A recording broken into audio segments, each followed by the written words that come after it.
Students, the party in room 40 has begun. Class is dismissed. Merry Christmas! Party, party, party, party, party!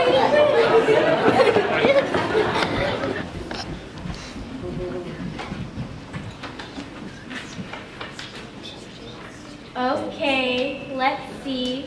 I'm starting with an empty can. Now adding salt. Okay, now let's fill the can about 2/3 full of crushed ice. Okay, now let's take a teaspoonful of water and deck the halls with boughs of holly, fa la la la la la la. 'Tis the season to be jolly, fa la la la la la la. Peter, what are you doing over here with me? Did you forget today's party? He probably said it isn't even worse as ever. So tell us, Einstein, what are you working on today? Analyzing the effect coldness had on water? If so, I could save you some time. It's called ice. Well, if you really want to know, in preparations for our impending Yuletide festivities, Translation, our Christmas party. as I was saying, I have discovered a formula for manufacturing a reasonable facsimile of simulated snow. It should provide a suitable replication of winter atmospheric conditions. She's making fake snow as a decoration for a Christmas party. That's great, Beaker. Where did you learn to do that? Well, it's really not that big of a deal. After all, snow is only frozen precipitation in the form of translucent hexagonal ice crystals that fall on soft white flakes. I just thought it'd make it feel more like Christmas in here. Yes. That's exactly what I was thinking. Translucent hexagonal ice crystals. Okay, enough with the science lecture. We've got a party to get ready for.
Just about do it. I think Miss Cutler is going to love what we did with her science room. Well, she might not exactly love it, but I do think she'll be surprised. I guess we come at least ask her to help. Are you serious? She would have had us using Bunsen burners for candles and giving us a quiz on cloud patterns and winter weather. I think she'll love it. I mean, just look at it. I'm looking, so let me get this straight. We have a plastic wreath, an artificial tree, and fake snow. Yep, nothing says real Christmas like fake decorations. Hey, speaking of fake snow, how we coming over there, Beaker? I'm dreaming of a white Christmas. Almost there. The resolution has begun to crystallize, and we should be close to turning on the Christmas lights? And has anyone checked them to make sure that they still work? before coming to all that trouble putting them on the tree? Well, I didn't try them, but I just feel certain they're going to work. Should we wait for Miss Cutler? No, let's go ahead and do it. Savannah, if you get the honors, can we get a drum roll, please? 5, 4, 3, 2, 1. Oh no, this can't be happening. Hey Baker, if the North Pole gets buried for a few minutes, we have a little bit of a problem over here. Do you know anything about Christmas lights? Only that they're based on a closed electrical circuit that is connected so that the current passes through each circuit element in turn without branching off. No, not that. Everyone, can you fix them? Everyone knows there's gotta be a light before there can be Christmas.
Are you referring to Isaac Newton's speculation on matter and light? If you really want to know how the light first began, you can read about it in the first chapter of the Bible. The first thing God did when he started to create was to turn on some light. That must have been a pretty big light switch. Actually, all he had to say was let there be light, and there was light.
What Miss Cutler wants to know is the story of Lady Christmas, you know, in Shepherds on the hillside.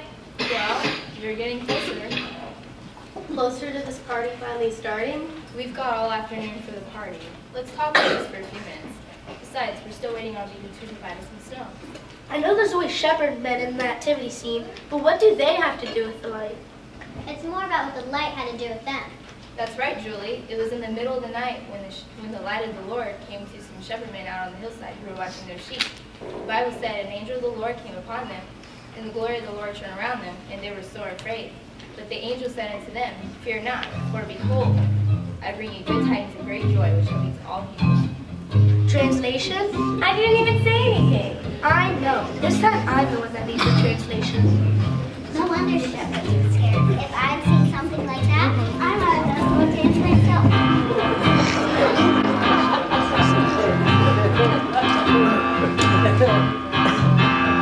Shepherds in the field, it was just another night. They were watching their sheep underneath the moonlight. Everything changed right before their eyes, and the glory of the Lord filled the skies. And all they were sin, but we can't blame them. But there's just one thing that I keep wondering: do the shepherds need shade in the middle of the night to cover their eyes from the light so bright? Did they turn their heads? Did they want to run away?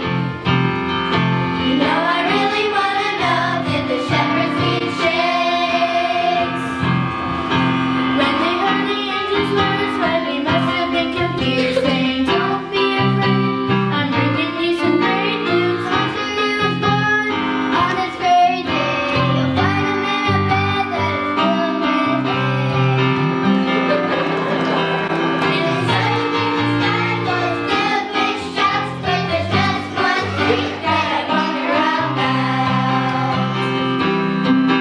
did the shepherds need shades in the middle of the night to cover their eyes from the light so bright?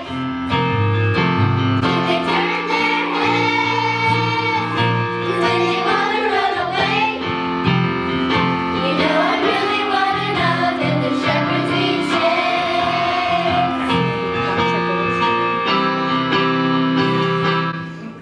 Did the shepherds need shades in the middle of the night to cover their eyes from the light so bright? Did they turn their heads? Did they want to run away? You know, I really want to know, did the shepherds need shades? You know, I really want to know, did the shepherds need shades? You know, I really want to know, did the shepherds need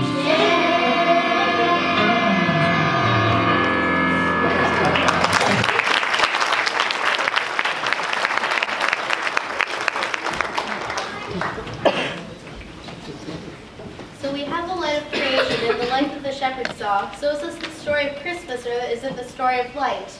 Well, technically, I suppose it's both. In fact, you could even say Christmas is the story of light. As in the lights on the tree? Well, not exactly. You mean there's more? Duh, he's talking about the light from the star. Any star in particular? The one that led the three wise men from the east to see the baby Jesus. When you consider that light travels at 186,000 miles per second, the star you are referring to could have actually been billions of light years away. Translation? Well, the star could have actually been in place since the beginning of time. So what you're saying is that God could have known when he first created the world that he would have sent his son to earth? Absolutely.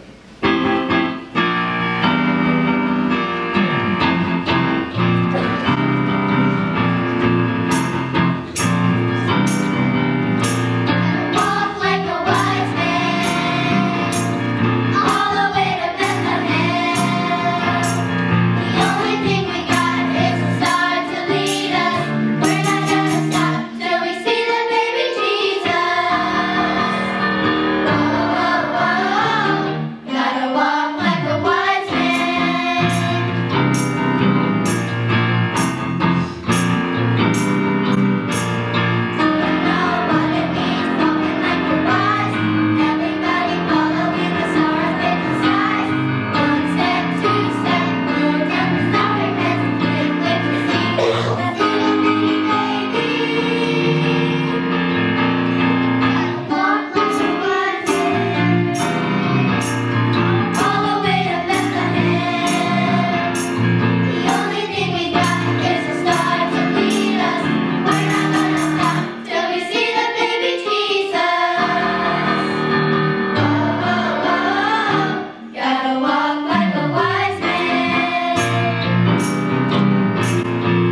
So what you're saying is God used the light to announce to the shepherd men, and he used the light to lead the wise men to where the baby was. And when they got there was a tree with lights on it. And that's why we're having a party. Well, that would be totally unfeasible, since it wasn't until 1882 that the first Christmas tree was lit by electricity. Before that, people glued candles to tree branches with melted wax. Where do you learn all this stuff? And why do you feel like you need to share it with us?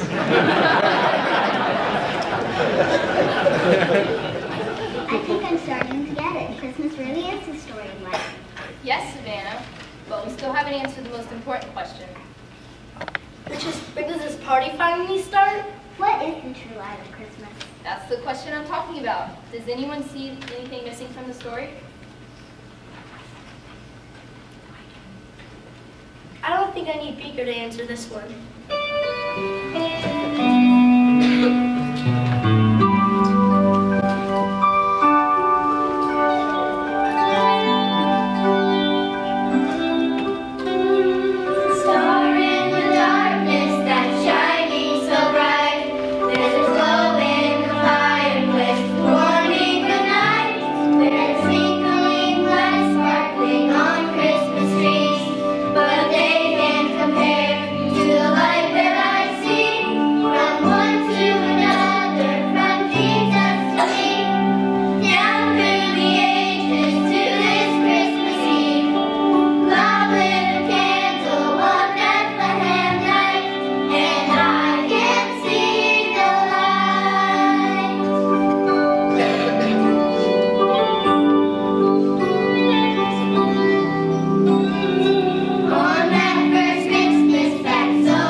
And it was his glory the shepherd saw.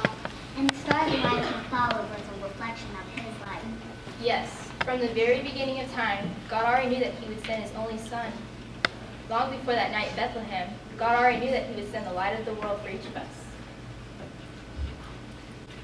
I have it! What exactly do you have? The proper vapor composed primarily of water. Time! She means let the party begin! And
out and eyes closed. What a tremendous job the children did tonight in presenting the light of the world. And you know, the Bible teaches us that it's all about Jesus. And I hope that you've already found that in your heart and in your life. And if you've never accepted Christ as your personal Savior, the Bible tells us that God made that easy. He made it simple. And right now, right where you're seated, you can pray a simple prayer that can change your life. Dear Jesus, I know I'm a sinner. Please come into my heart. Forgive my sin and save my soul. If you've never prayed that prayer, would you pray it with me right now as we go through it again? Dear Jesus, I know I'm a sinner. Please come in my heart. Forgive my sin and save my soul. In a moment, we're going to stand. If you've prayed that prayer for the very first time, I want to invite you to come forward and make that public that you've trusted Jesus, the light of the world. And maybe tonight you've been a Christian maybe for a long time, but God has spoken to your heart about letting that light shine through you. When I say stand, maybe you'd like to come and find a little place at this altar and just thank God for the light that has shined in your life. Let's stand, shall we? And as we stand, would you come?